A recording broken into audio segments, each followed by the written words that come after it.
crescer com a única pessoa que deveria ter te amado. Estou nesse sub há um tempo, e isso me fez sentir um pouco melhor por saber que não estou sozinho nessa bagunça. Finalmente chegou a hora de falar sobre ela, porque eu me sinto completamente sobrecarregado e guardei isso dentro de mim por tempo pra caralho. Preciso escrever e colocar isso em algum lugar, ou vou enlouquecer. Por favor, deixe um comentário se você leu tudo, porque vai ser longo. Meus pais se divorciaram quando eu tinha uns 11 a 12 anos, e eu fiquei meio aliviado, porque meu pai também era muito difícil de lidar. Pelo menos ele não fazia mais parte do meu dia a dia.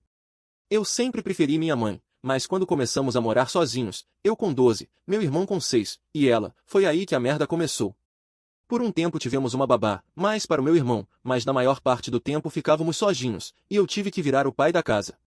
Isso até seria ok pra mim, se ela não sabotasse tudo o tempo todo. Meu irmão fazia o que toda criança faz, desobedecia. Ela dizia que eu tinha que garantir que ele comesse, fizesse a lição e cuidasse da higiene. Toda vez que eu tentava fazer qualquer uma dessas coisas, ele começava a dar trabalho, então eu ameaçava tirar o controle da TV, o tablet ou o celular. Ele não estava nem aí, protegia o celular como se fosse a vida dele, e sempre que eu tirava alguma coisa, ele se trancava no quarto e ligava para a mãe. Eles ficavam no telefone em média 1 hora, às vezes até mais. Ele reclamava o tempo todo, contando só a versão dele. Depois ela me ligava e já começava gritando.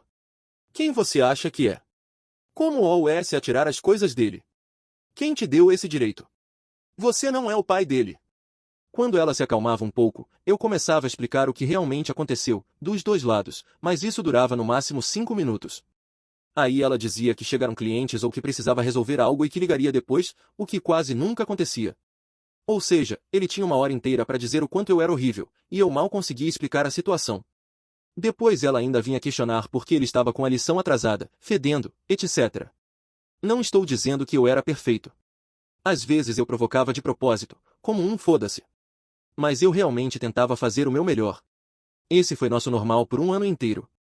Depois, minha mãe trouxe para casa quem hoje é nosso padrasto, e ele é incrível.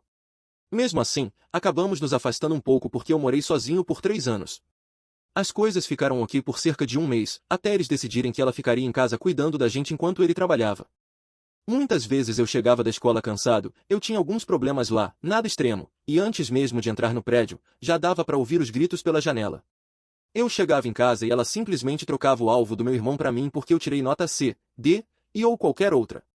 Eu nem tinha tirado o sapato ainda. Tinha gritaria todo dia. É exaustivo demais. No final de 2019, eles compraram um restaurante. Já dá pra ver onde isso vai dar, né? O restaurante estava indo bem até a tempestade mundial acontecer. E isso começou a estressar meus pais. Eles chegavam em casa, viam alguns pratos sujos e já começavam. Ah, então eu vejo que você não fez nada o dia inteiro. Sempre procurando qualquer coisa para começar uma briga. Nada nunca é suficiente. Eu virei o terapeuta da família.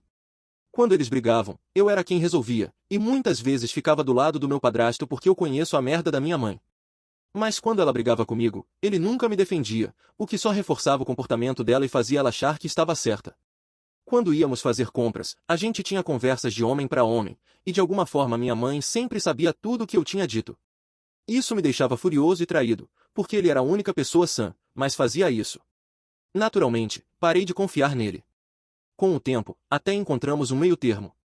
Com minha mãe, eu parei de compartilhar qualquer coisa por ainda mais tempo, porque ela sempre usava o que eu dizia como munição nas brigas. E ainda tinha cara de pau de ficar triste e dizer coisas como: meu filho não compartilha mais nada comigo ou chorando horrores. Ah, claro. Sua vaca. Nessa época ela começou a nos insultar de forma nojenta, dizendo coisas tão horríveis que nem sei traduzir. Ironicamente, ela sempre dizia que não se deve insultar a família. E aí, engravidou. Charmoso, não? Uma mulher no começo dos 40 engravidando é a receita perfeita pro desastre. Tudo ficou 1000 vezes pior. Às vezes ela ficava em casa e nos aterrorizava do momento que acordávamos até irmos dormir. Os restaurantes fecharam, mas ficamos abertos só para delivery para pelo menos ter algum dinheiro. Meu padrasto é um cozinheiro incrível, já viajou o mundo todo, e agora tinha que fazer tudo sozinho, cozinhar, entregar e limpar. Eu sinto muita pena dele por ter se metido nesse caos. Não faz muito tempo, ele me disse que, se não fosse pelo filho deles, ele teria ido embora. Quando os restaurantes reabriram, eles me obrigaram a trabalhar com eles. Ah, vem ajudar a família e ganhar dinheiro. Eu ganhava um salário por hora ridículo e muitas vezes nem metade do que eu tinha feito no dia me pagavam. Na maioria das vezes, eu trabalhava de graça. Isso até seria ok, se eles não me tratassem como lixo absoluto. Então eu, com 14 a 15 anos, tinha que ir para lá depois da escola e nos fins de semana, me matar de trabalhar, ser tratado horrivelmente, chegar em casa à 1 da manhã, sem dinheiro, porque eu tinha juntado quase $1.000, na nossa moeda, em 6 meses. Até minha mãe simplesmente pegar tudo porque precisava e tinha acesso à minha conta de adolescente. Foi horrível. Isso começou uns 5 a 6 anos atrás. Hoje eu tenho 20, e parece que foi ontem. Eu quis acreditar que quando meu irmão mais novo nascesse ela ia se acalmar. Mas veio a psicose pós-parto, e ficou ainda pior. E desde então, ela nunca mais voltou ao normal. Nem mencionei que ela costumava me ameaçar dizendo que ia me mandar morar com meu pai. Isso era super comum. Ela me expulsava de casa regularmente, mas não antes de pegar minhas roupas, jogar no chão do quarto e pisotear em cima. É extremamente estressante viver sem saber se amanhã você vai ter um lugar para ficar.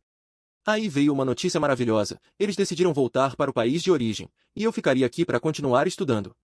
Eles me avisaram um mês antes, e eu fiquei tão feliz, finalmente esperança de liberdade e paz. Até o último dia, ela continuou com o mesmo comportamento. 2 dias antes de irem embora, ela me expulsou de novo. Não sei para onde você vai, mas aqui você não fica. Ela sempre me procurava depois, mas mesmo assim. E então começaram os 3 anos mais felizes da minha vida. Ela continuou pagando o aluguel, e preciso deixar algo claro, eu não sou ingrato. Pensei nisso milhares de vezes, tentei me colocar no lugar dela, entendo que estresse constante, preocupação, tristeza, negócio falindo, tudo isso cobra um preço mental enorme. Sou muito grato por sempre termos tido teto, comida e roupas. Mas porra, eu simplesmente não consigo justificar esse comportamento, porque isso me afetou demais. Desde então, só tínhamos contato quando ela ligava. Eu não queria cortar contato totalmente porque não quero odiar ninguém, e sim, um pouco porque ela pagava o aluguel. Eles sempre vinham no Natal, principalmente porque minha mãe trabalha no mercado de Natal. Era extremamente desconfortável. Eles são fumantes compulsivos, e a casa inteira ficava com o cheiro mais nojento possível. Abrir a janela não era opção porque está muito frio. Eles são barulhentos pra caralho, não ligam pra horário nenhum, vão dormir por volta da 1h30, e ainda por cima minha mãe acorda às 3 horas da manhã pra comer. Na escola, professores e colegas já me acusaram várias vezes de fumar cigarro. Engraçado, porque até hoje eu nunca fumei um sequer. É triste que eu nem saiba quem são meus vizinhos, mas todo mundo conhece a gente. O que me fez finalmente escrever tudo isso, minha mãe está comigo há 1 mês. Outro dia tivemos uma briga, como sempre. Ela grita, eu grito um pouco, e quando tento explicar algo, ela me chama de inútil e sai da conversa gritando na cozinha. Quase toda ligação com ela acabava em briga. Mas dessa vez foi pessoalmente, e eu tive flashbacks, então saí para caminhar. Foi demais para mim. Contexto: recentemente comecei a praticar manifestação e tentei isso durante a caminhada. Pouco depois, ela me ligou pedindo desculpa e dizendo que não queria brigar, algo que nunca tinha feito antes assim. Quando morávamos juntos, ela esperava um dia e vinha no meu quarto dizendo: Você sabe que eu não quis dizer aquilo. Me desculpa. Eu morreria por você. Ela é a única pessoa na minha vida inteira com quem eu tenho problemas de comunicação. Ela simplesmente não aceita. Estou cansado.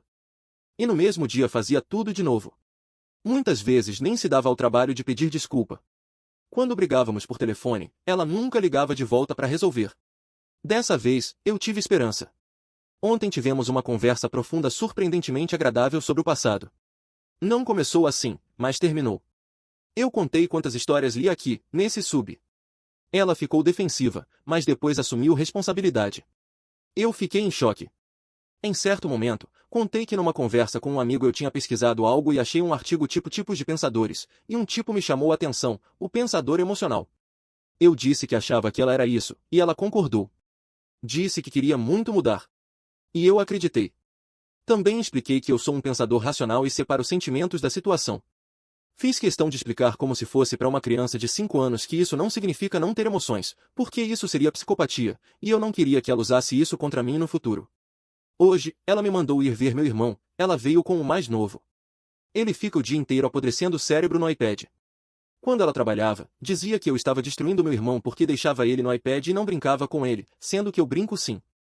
Agora ela, que está livre o dia todo, não dá atenção nenhuma, deixa ele no iPad enquanto fuma e assiste filme na cozinha, mas claro, fui eu que criei ele assim. Fui ver ele, comecei a brincar de forma leve, Como irmão. Ele não gostou, então parei. Depois fiquei ligando e desligando a luz para ver se ele percebia. Ele ficou bravo de novo. Decidi sair, mas algo na prateleira chamou minha atenção. Fui ver o que era, e de repente ele começou a resmungar de novo, provavelmente porque eu ainda estava ali. Minha mãe entrou no quarto gritando, dizendo que eu estava torturando ele, que sou igual ao meu pai, e mais insultos pessoais. Eu tentei explicar que só estava olhando a prateleira, mas ela não ouviu, como sempre, e só gritava por cima da minha explicação. Algo quebrou dentro de mim. Eu comecei a gritar com ela, e dessa vez não recuei. Ela também não. Então ela me insultou ainda mais, descrevendo quão horrível eu sou. Ficou muito intenso. Depois disso, tudo voltou à minha cabeça, e eu percebi o problema dela. Ela é simplesmente burra como uma pedra. Ela leva tudo pro lado pessoal, até coisas que não têm nada a ver com ela. Ela não consegue compreender nada de forma hipotética. Todas as ações e pensamentos dela são guiados por emoção. No calor do momento, diz coisas horríveis sem se importar com consequências e depois se desculpa dizendo: "Você sabe que eu não quis dizer isso." Ela briga e afasta todo mundo, mas só a culpa é sempre dos outros. O que ela não viu, não aconteceu. O que ela viu uma vez, acontece o tempo todo. Quando comecei a morar sozinho, eu comprava miojo por um mês antes de começar a cozinhar direito. Contei isso pra ela, e agora isso significa que até hoje só como miojo. Não como há 2 anos. Comprei kebab uma vez com o cartão dela, isso significa que só como kebab. Ela nunca me vê estudando, então eu não estudo. Talvez seja porque você não mora comigo, sua vaca burra, e não consegue ver tudo o que eu faço, então tenta ouvir quando eu te conto. Já disse várias vezes que